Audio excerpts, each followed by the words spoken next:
Hech qanday dori-darmon ichmasdan 100 dan ortiq kasalliklarni yenguvchi muolaja bor desam ishonasizmi? Shunchaki igna yordamida jigar faoliyati, yurak urishi va hatto gormonal muvozanatni ham tartibga solish, undan tashqari asab kasalliklari, bepushtlikni davolash, falajdan keyingi oqibatlar, hatto ruhiy tushkunlikni yengish ham mumkin. Bu oddiy jarayon emas. 60 ming yillik sharq tabobatidan o'tgan va bugun butun dunyo tibbiyotining eng kuchli professorlari tomonidan tasdiqlangan va tan olingan usul. Bu igloterapiya.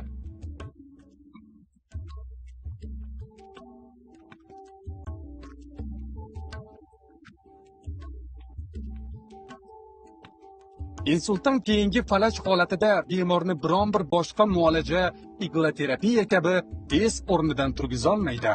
Eng oxirgi natijalarimizdan 6 oy oyoq qo'li ishlamay to'shakka mixlanib qolgan, hatto tildan qolgan bemor 2 kun o'tkazilgan muolajadan so'ng oyoqqa turdi va so'zlay boshladi. Men yuribman. 2 dunyosidan ayirmasin bering. Jonimni sizga beraman. 3 yil qorong'ulikda yashagan, ko'zi hech narsani ko'rmagan mana bu onaxonning gaplarini eshiting. Kun muolaja olishim, doktor iğne qo'ydi, iğne terapiya qildi. Keyin meni ovqatim keldi, stol ustida. O'ta issiq edi. Kavlab o'tirsam birdaniga ovqatni ichidagi guruchlarim alohida, kartoshkasi alohida ko'rindi. Suyunganimdan hech kimga indamadim.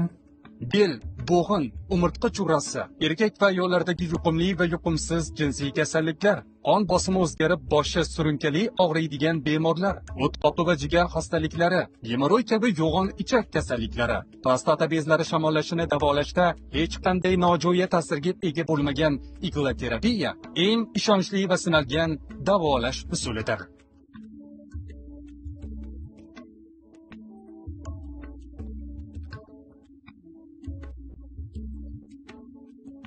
Xitoy Xalq tabobat universitetida tahsil olgan, Xitoy, Janubiy Koreya, Hindiston, Rossiya va Turkiya davlatlarida chet ellik mutaxassislar bilan birga yonma-yon ishlab malaka oshirgan iglo-refleksiya doktor Imron Mehdi tomir urishidan butun vujudingizdagi ichki va tashqi kasalliklarni aniqlab tashxis qo'yadi va sharq tabobatining igloterapiya usuli bilan davolaydi.